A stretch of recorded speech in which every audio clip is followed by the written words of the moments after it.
everyone. For the region bounded by the graphs of y equals e to the power of negative x squared, y equals e to the power of negative 1, and x equals 0, we're going to find the volume of the solid generated by revolving the region about the y-axis. So let's see what we have. Let's do a little graph here. And we're bounded by x equals 0 here.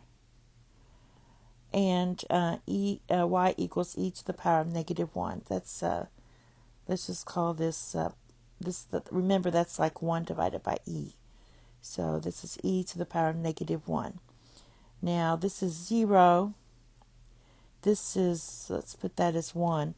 If you set our y's equal to each other, you're going to get e to the power of negative x squared equals e to the power of negative 1.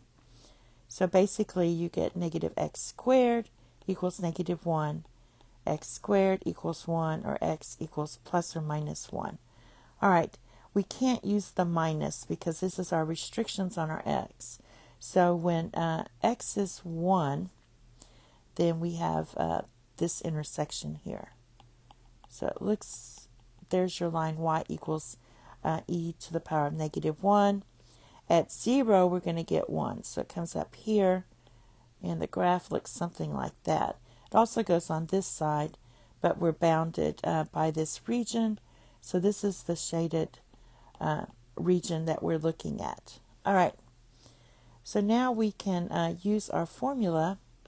We have our volume equals, and we're revolving about the y-axis here. So we're going to go from let's go pi, and we're going from e to the power of negative 1 to 1. All right, and then we have x squared dy. So let's solve for x here, or x squared. So if you have y equals e to the power of negative x squared, I can write this as negative x squared equals log of e, or log of y. Or I can say x squared equals negative log of y.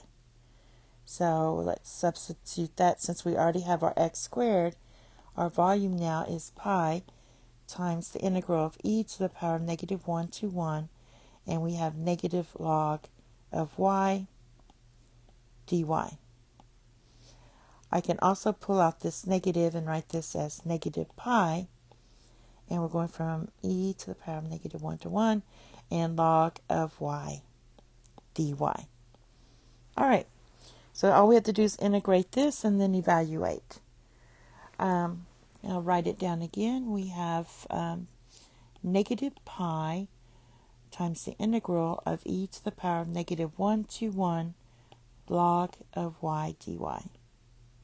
And it equals that, so we're just going to write negative pi times y log of y minus y, and then we have e to the power of negative 1 to 1. All right, so basically we're going to go negative pi and then write this as, now when you substitute in the 1, this is going to be 0 because log of 1 is 0. So you have negative 1. All right, and then for the second part, well, we can just put 0 minus 1. Let's do that. All right, and then you subtract, and then we're going to have e to the power of negative 1 times log of e to the power of negative 1 minus e to the power of negative 1. All right, now looking at this, we're going to have negative pi. This is going to be negative 1 for this piece. Then we have minus. Now let's look at this.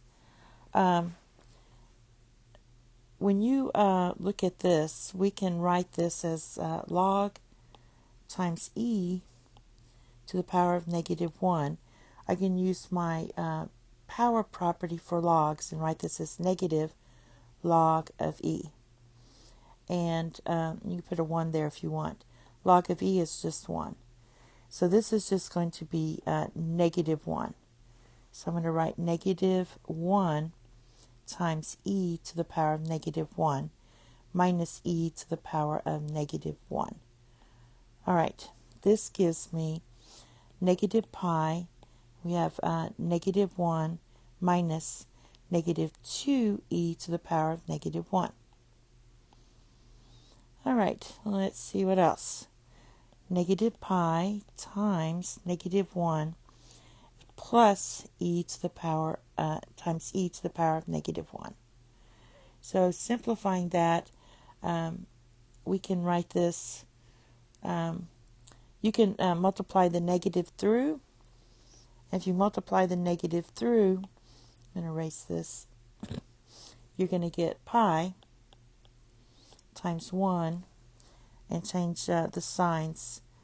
So it's going to be minus 2, and then we have e to the power of negative 1. So I can put that in the denominator. So this is a good way to write your final answer.